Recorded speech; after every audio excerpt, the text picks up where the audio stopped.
there was a lot of interest just after the crisis. It's dwindled over time. And so people are sort of less and less interested in getting into the nitty gritty and some of the really interesting developments. So I would think your strategy ought to be to disclose as much as possible to people who professionally need to know about it. And that would certainly include the ratings agencies and the people within the banks who are responsible for these judgments.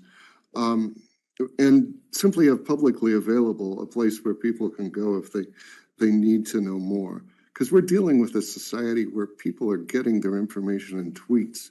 There's just no patience, I think, for going through the elaborate and careful planning that has gone on. It should be there. It should be accessible when people need to know. But I don't think you have much hope of reaching a public that doesn't have a professional need to know. I completely agree with that. I almost think you'd scare the public if you put this out. Like, why are they telling me this? Should I be concerned about my bank? Like, my insurance company doesn't tell me what they're doing with my assets. They just assume they're going to pay my claim, right? I think you've got to think of the unintended consequences of taking a public that has more full faith and confidence in the banking system than maybe people in this room do. That we want them to have full faith and confidence in the banking system. They know the FDIC insurance is there. They know it works. They put their money in. They're going to get their money out.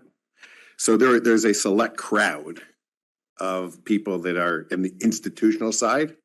And if they want to understand this, they're going to find a way to understand this. There's a bunch of law firms represented in this room. There's a bunch of people that will charge them by the hour a lot of money to explain this all to them. And it's fine. I don't have a problem with that. And they all have huge staffs. But I would be careful about the unintended consequences of starting to blast too much of this out in the general public.